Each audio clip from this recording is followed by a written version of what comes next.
onu bime defua wana onu wa amogwa ni jore ga me imi ami kpo na sha o tu wa yebe imi ame I setting sikowa o ba lo no wa si jogun ame gbe kpo na e ma be na do da me ma ba wa ni me ti ogo me wa no we prayer point me wa no sing one e be program me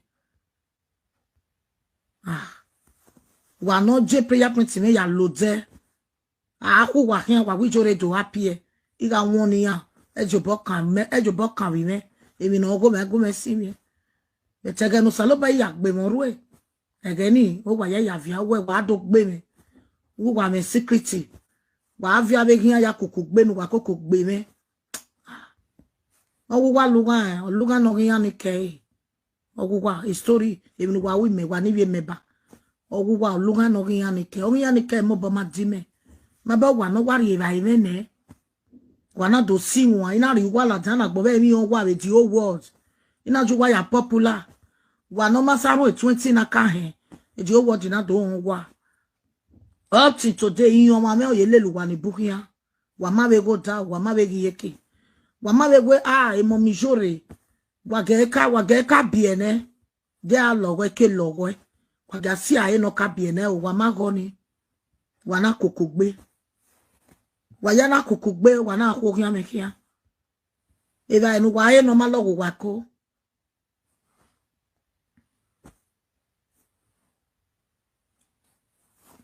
oma osalobaro igwe he give a testimony because osaloba we say when uweti wonya image hospital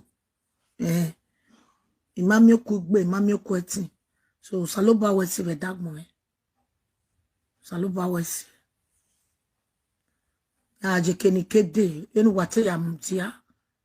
Ana o wenu wana o ye satan water ni ku wa meti mu egbo to ya ma wiki an wa hin. Wo won paro even ime meti mu satan water gboto. Me no realize because ogwe ma ya ne e ma ni bun ya go ene. There are many people here get team here to be an me no nya satan water. God is my witness. Me na we make a live video. A prayer more you go home without over. Message team work butter. Everyone, welcome back to my YouTube channel. If you have not subscribed, my darling people, please do subscribe and smash the notification bell. Thank you and God bless you. My darling people, my correct people, this video today na about Mommy Iyore. Mommy Iyore say indoor verse say this the way people take treat am this last year. Say this year, even though una come beg am, he no go ever forgive una lie. He no go fit draw una near body again. Una we fair dey sort of water ministry. We can't use mouth to spoil her like that. He say no go ever near una. He no know say na so una be. He say so. I know amount of her beg go make am forgive una again. Say because the way una take treat her. Una treat her like outcast, like person will not get person. He say not go ever near una again. He not go fit draw una near body, even though say una beg her, make it forgive una lie.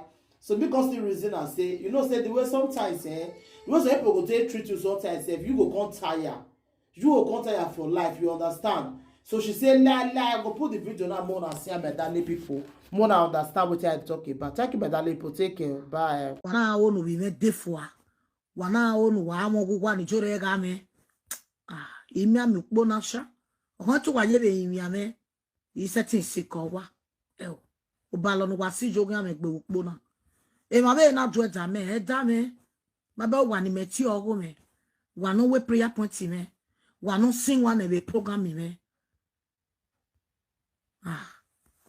wa no je prayer point me ya lode aku wa hian wa wi jore do happy iga won ni ya ejobo kan wi me emi no go me si mi e tege no salo ba ya gbe mo ru e ege ni o wa ya via we wa do gbe mi wo wa me secret wa via be hian ya koko gbe nu wa koko gbe me o wa luga no hian ni ke o wa story emi no wa wi me wa ni wi me ba o wa luga no hian ni ke mo ba ma di me ma ba wa no wari ba ime ne wana do singwa ina riwala tana gbobe mi on wa with the whole world ina ju wa ya popular wa no masaro 20 na ka he the whole world ina do on wa up to today in ma me oyelelu wa ni bukia wa ma be go da wa ma be yeke wa ma be we e mo mi jore wa ge ka biene de a logo ke logo wa ga si aye no ka biene o wa ma go ni wa na kokogbe wa ya na kokogbe wa na akogia mekia eba enu wa aye no ma logo wa ko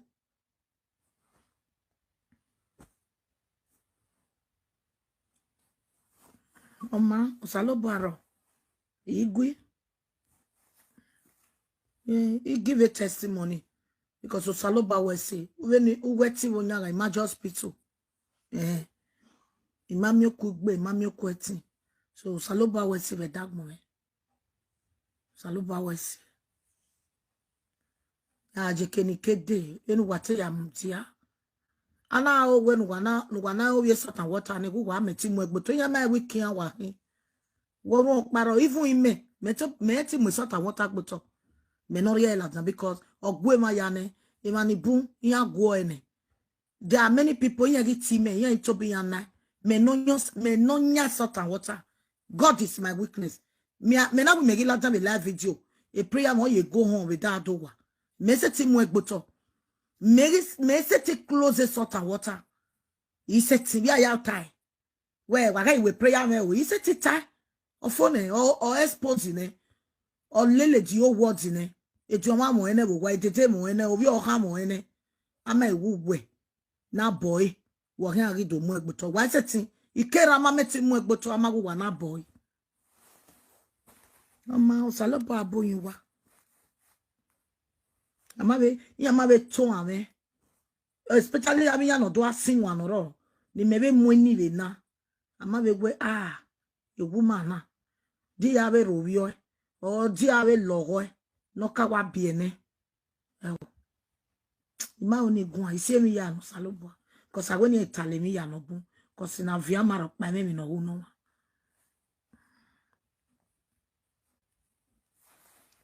akwa ire wa we ni ma do settle akwa na ire e ma do ta we wa ga do settle ma wo wa do settle e ma wo wa okay ma wo wa na ba gbogbo do ya owu wa wi ya ni ke olugan ma be ya ni ke ya ma e meba o ya lugan ma be we ni meba ma be ton ame o ma be we oku na pe ni ma keje mo mo gi o oku na o pe no keri o jale le viere e mo mi jore ya de go egun we na baba na okie ha abi uki na mosi o gba baba na age gba ni make logo o wana yo bo gbewe wana agwezo ri ya fight me we marry obo aka marry wa gode ima be mi opa ni wu wa e ma fi oboju wa o ima ba wa o re aga we na tema ta me all right be me na e marry abe ana gele me na gele we ni me total ni me gele gun me all right be me na zebe because wana agwa lo mo de me o wa ya na kunwo bono pa no wa te ya gbe me no wa te ya gbe me iwe ni tamu wa wana kunwe je wana de ba ejian de ba do we no wana ewe me ofin ra no bono wa gbera ke we no wana ewe me ori wa ni bun la jan live video we me an wa ya han ya e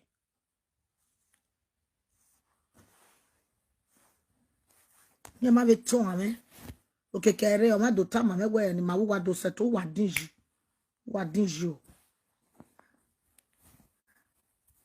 wa here bona gbogbo ami abe ya gbe mi o se ekwaya master kewu or give him a message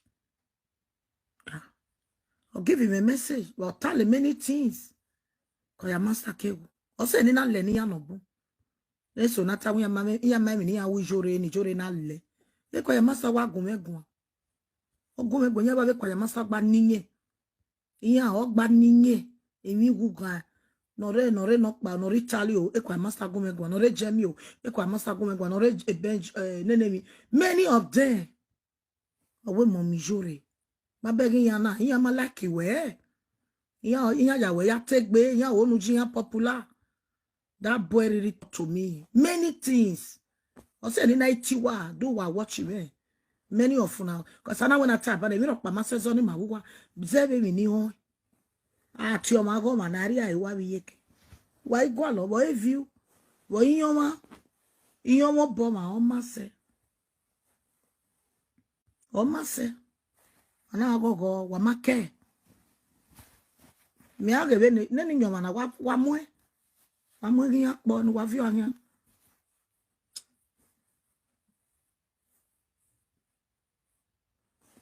Go master rest in peace.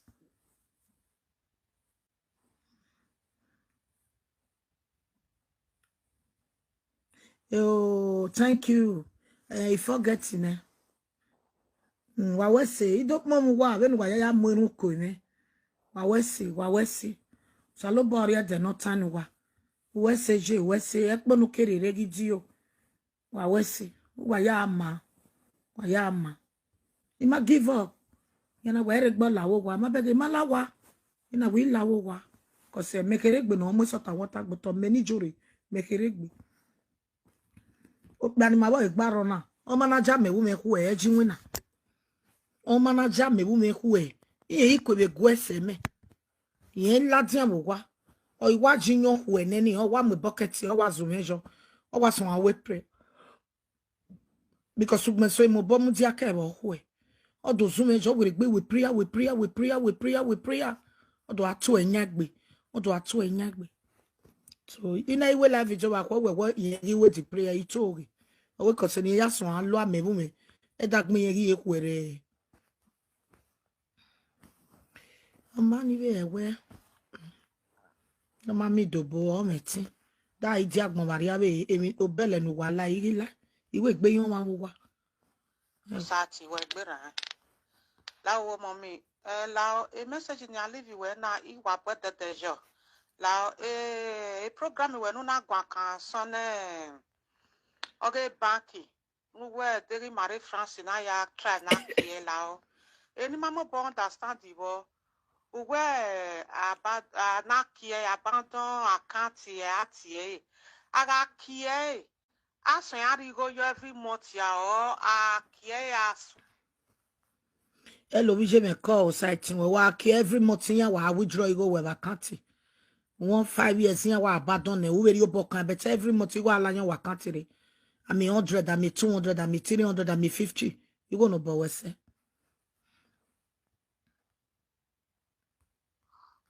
Iyore wa bia mama mi o wa bia mama mi sirabe nya we ya fefefe wa na bia sirabe nya we ya fefefe wa na deliver like the book no so bo ari ko ayi me ave get friend na hamia we iwa e komere 6 months ele bona wu me ona wu na ya hospital ina amome hospital ive so wa be gbera me obere 7 months na le gbere sun ege. I got a Italian experience on anything, my experience on anything.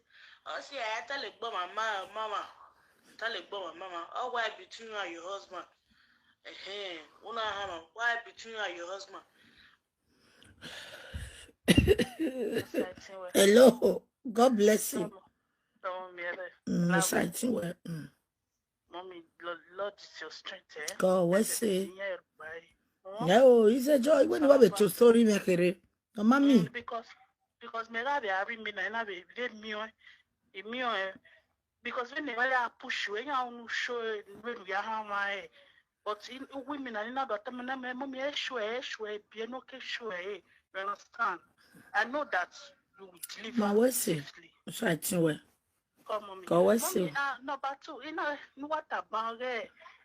Because I'm like now we maybe agarinyo kwene ayeti we gbelu e ayeti alu e o aye ri oda fun ya wo re wa alu e dedegbe de wa si aye bedroom wa alu e dedegbe ya wa kwene wa sami wa le run e ya kwe when wa hona ko wa ri ri ya ga we dedegbe wa re mo ya kwo pe won ye gbere because even ma be gbe all destroy e o me destroy be gbere come on me. You sight well.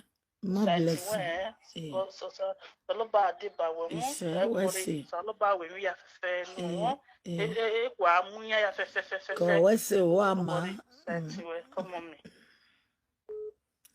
Hello, God bless you. Hello, mommy call Tati well. You sighting where? Come mommy me. Oh. God, yeah. Everybody mo usalubwa all you we ma even many ma mene kenimeriye. One women me mulele ramiri for 4 years. Come away and then ya sa. Ni ka na do gume dole noro latia. Ana mi go gweni up till now. Ma we gbe mo. Okay. Won yo pake kan wa no.